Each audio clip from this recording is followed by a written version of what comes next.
Welcome to Full Circle. I'm Suzanne McAllister. I'm so glad you could be with us today. Well, as always, we have a terrific show lined up for you. In our music segment, we have the Carl Hines Trio. They are a jazz group and they are smooth. So be sure and stay with us for that. Also coming up, Andy Murphy is here to give us some writer's tips. So if you are wanting to write a book and you're not quite sure how to start or finish, she's here with some helpful information. Well, here to start off our program about writing is an author of 2 mystery series. His name is Terrence Faraday, and he joins us now. It's a pleasure to have you here. Well, thanks very much, Suzanne. So I'm wondering, did you always know that you wanted to be a writer, or is this just something that evolved in your life? No, I think I always did want to be a writer. I wrote my first book in the 6th grade. It was a Hardy Boys knockoff, and just kept at it after that. So did you have teachers encourage you then at that point? I mean, that's a pretty big deal, doing a Hardy Boys knockoff. Well, I think these particular teachers would rather I hadn't been doing that during class, but yes, I was encouraged in high school and in college especially. So, as a former teacher, I look back and I see how sometimes our school systems can take away that creativity from our students, and we don't encourage some of those innate skills that people have. Who actually helped motivate you then to make this a career? Well, a professor in college that I had, Norman Gates, was, I guess, a big influence on me. And I had a couple of professors who kind of took me aside and said, you know, why don't you try doing graduate work in a writing program? But I was kind of stubborn about that. I didn't want to write like everybody else. I wanted to get out and just try to do it, which turned out to be the School of Hard Knocks approach. Well, but at least you did it, and you're a mystery writer, and you have 2 series. Tell us about the series, and how do you develop the characters? I think that would be a very difficult thing to do. It is. The first series that I started was the Owen Keene series. Keene's a failed seminarian. He went to the seminary in southern Indiana, although he's a Jersey guy like me. And he gets involved in mysteries kind of compulsively, looking for answers to the questions that tripped him up when he was studying to be a priest, which makes him an interesting character for me. He's an amateur sleuth, but when you write amateur sleuth, the question is, how do you get an amateur involved in these dangerous cases over and over again without losing credibility? And the answer for me was that Keene can't turn a mystery down. He compulsively seeks them out. And so his mysteries are kind of cerebral and quiet. The critics call them low key. And so after a few of those, I decided to try another character. And I tried to make him as different from Keene as I could. So I came up with Scott Elliott, who's a Hollywood private eye working in the 40s and 50s and 60s. And those books are a lot lighter, and for me, they're a lot of fun. They're a break from the heavier issues of the Keene books. So when you were little, were you a bit of a sleuth also? Oh yeah, I had a detective agency and everything, and one case, but I was successful in that. Well, I do love to read and watch mysteries because you really have to pay attention. You have to see where the author is going and find those clues. Mm-hmm. So I'm curious, when you put your books together, do you know the end before you actually start? Well, I outline my books completely before I start to write them, and not all writers will do that. You can actually get writers into warring camps by mentioning outlining. So before I start the writing, I do know how the ending's going to go. So before we went on the show, you talked to me a little bit about the short stories that you're doing. Tell me why that's important in terms of developing new characters. Well, I encourage writers who are just starting out to try the short story because you can explore different writing issues and develop new characters in a format that maybe is 10,000 words, 5,000 words, so you can write it in a couple of weeks versus an 80 or 90,000 word book that might take you a year to write. So it's fun for me to do that and to get them out into the magazines, Ellery Queen and Alfred Hitchcock, and try to get some feedback from readers to see if this is a character who might have legs and a long career.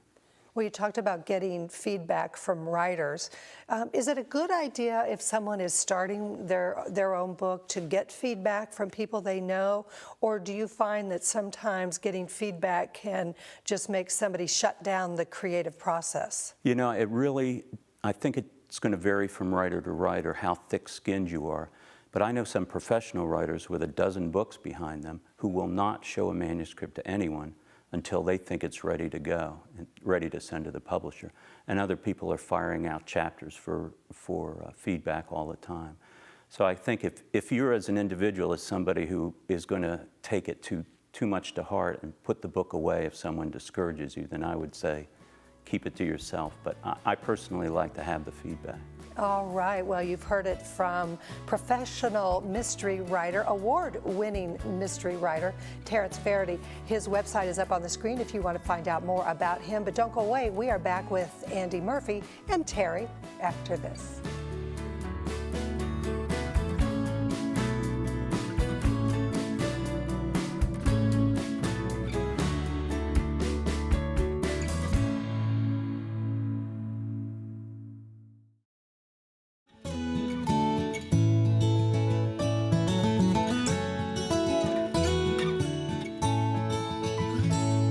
Welcome back to Full Circle. Today we are talking about the writing process with our guest, Terrence Faraday. He is a mystery writer. He has a couple of series that are fascinating books. Joining us now, we also have Andy Murphy. She is the founder and executive director of the Right Stuff Writers Workshop. I got it all in, Andy. Right. Yeah. It's nice to have you here. Thank you for inviting me. Andy, It's a pleasure to be here with Terrence. It is a pleasure, and you have given our audience some great advice already.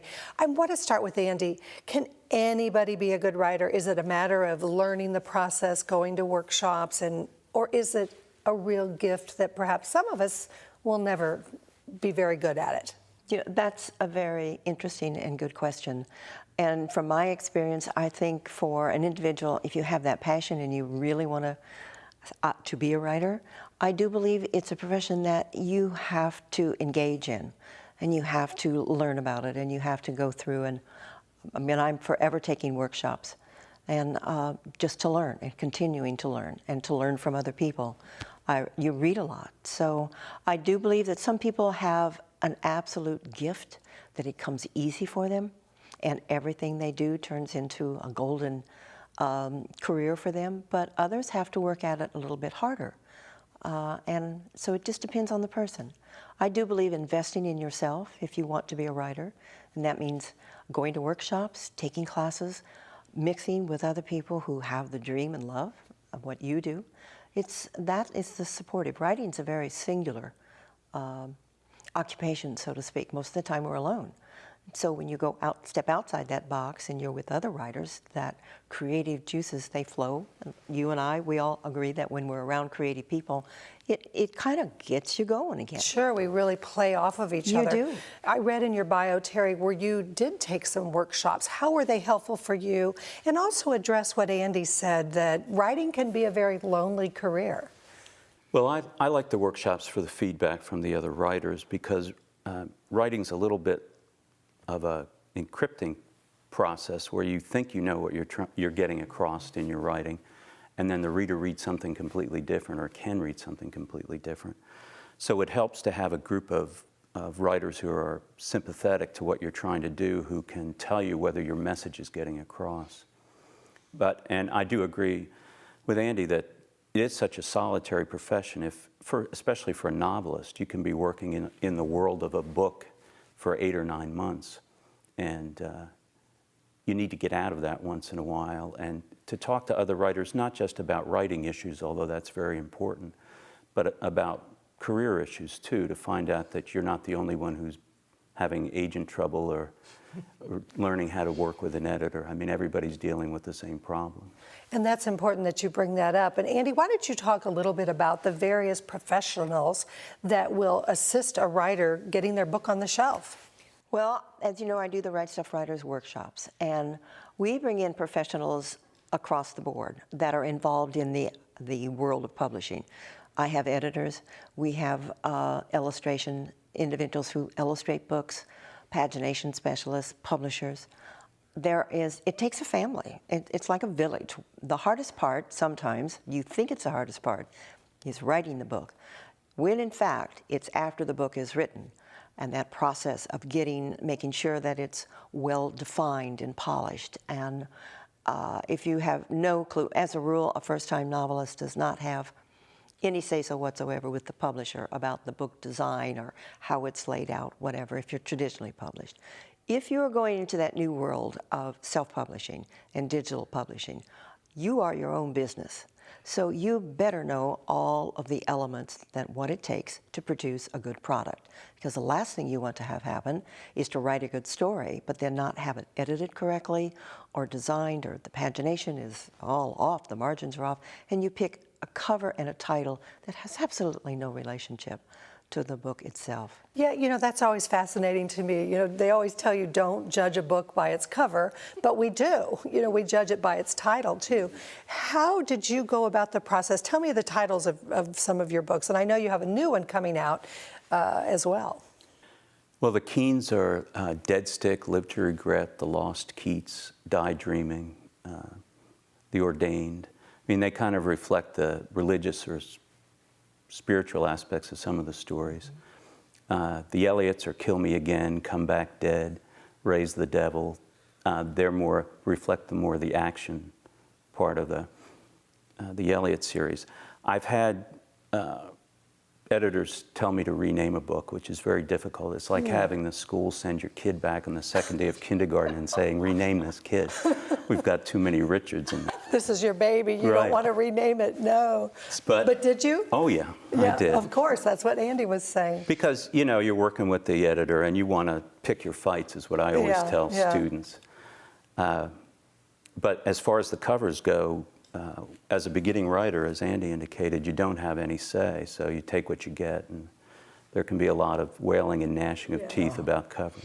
And then you can talk to your family about, well, that wasn't the one I wanted, but you know, the publisher knows best. So Andy, what's a great concrete way to get started? I'm sure there are folks at home that think, oh, I want to tell a story about this or that, but I don't know how to actually get started. You've got some tips. Well, I have toolbox tips that they're very small and they're just suggestions, because every writer works differently, every writer is motivated differently. But for me, I have these two little baskets at home, very small. And wherever I go, I'll pick up a rock or a stone. Oh, you have a rock with you. This was from my son's house, so it's one of my lucky stones. So I will always start with this stone. And the two baskets represent, get your seat in that, plant yourself in that seat and write. You want to be a writer? Write. Don't say, I want to be a writer, and then go out and spend all day talking to everybody about, I want to be a writer. Go home, sit down, start. I put 12 rocks in the basket that says get started. Every time I finish a chapter, I take one of the rocks out and I put it in the basket that says I did it. By the time I write 12 chapter books, that's kind of what I do. When I get to that last rock or that last stone and I put it in that basket, there is such a sense of accomplishments, because I know, okay, the journey's not over, but I did what I set out to do, and that is write a completed book. Now, the editing process is next and a whole bunch of other things, but so that's what I do. I call it getting my stones. All right, well, don't go get your stones just yet. We have lots more with our guests after this. Stay with us.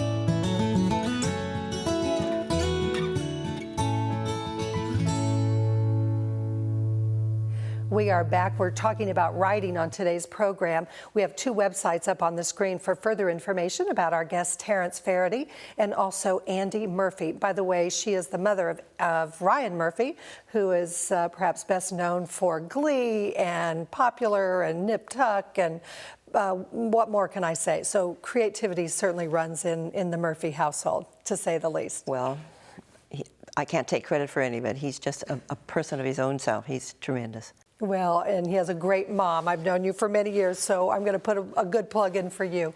Terrence, you have a book that has just come out, a new one.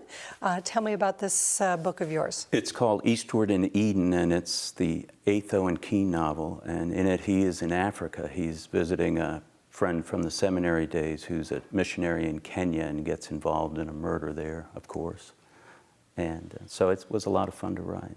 So in your mysteries, is there always a murder? There wasn't in the second Keene book, Live to Regret, but Publishers Weekly called me to task for that, so there's always been at least one ever since. Well, I like to still watch that show, Murder, She Wrote, you know, and there was always, you know, something going on in that series. So, Andy, I'm sure some folks are thinking, you know, I need to take a workshop. You have ongoing workshops. Tell us a little bit about how people can get involved. Well, they can go to our website, rightstuffwriters.com, and check it out and go under, I think it's workshops. We've got some workshops that'll be coming up starting very soon. They run for 6 weeks. I have a whole host of individuals who are joining with me to teach some really fun and realistic courses across the board on writing. So, Terry, someone at home, I'm sure, is thinking, wow, he's doing my dream, and this is my passion, but I just haven't really taken that initiative or that leap of faith, if you will. What advice do you have for someone who does want to become a writer? Well, I would echo what Andy said and advise them to look out into their local community and see if there's a writing program or a writing workshop they can get involved in, something that'll encourage them to actually write. Because, as Andy said, that's the hardest thing. People love to talk about being writers, but they hate to sit down, even professional writers hate to sit down and write some days. But if you're going to be a professional, you have to do it every day, day in and day out. So make that commitment every single day. Andy, what would you like to add to that? Well, you know, the Right Stuff Writers sort of tagline is write your dream. And I think it is, I love writing. And to me, writing should be fun. It should be something that you really, really enjoy. And so my thought is, if you want to write, as I said before, take the time to hone your skills and join with other people and do it. Don't talk about it, do it. Well, I am probably going to go home and do some writing. Yay. And maybe our guests have encouraged you at home to do some writing as well. I'd like to thank Terry Faraday for his contributions on today's program. You can get information about his new book and his Mystery Writers series, and also Andy Murphy, our dear friend, executive director and founder of Right Stuff Writers Workshop. Thank you both for being here. Thank you very much. Well, don't go away. We are back with the Carl Hines Trio, and they're going to perform Autumn Leaves. Stay with us. Musical Showcase is brought to you by Flanner & Buchanan, helping families tell the story of their loved one's life.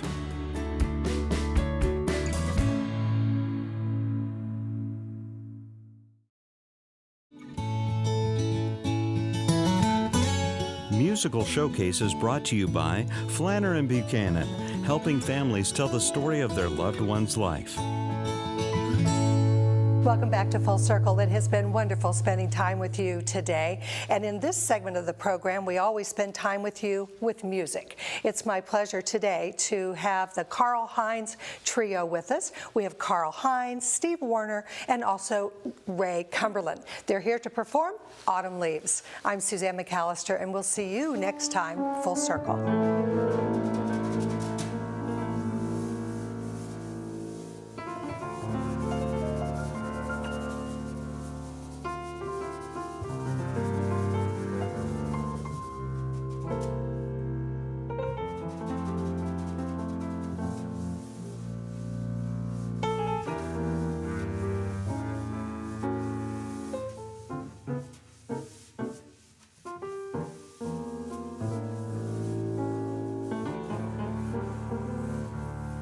The autumn leaves drift by my window. The autumn leaves of red and gold. I see your lips, the summer kisses, the sunburned hands that I used to hold. But since you went away, the nights grow long, and soon I'll hear, oh, winter song. But I miss you most of all, my darling. When autumn leaves start to fall,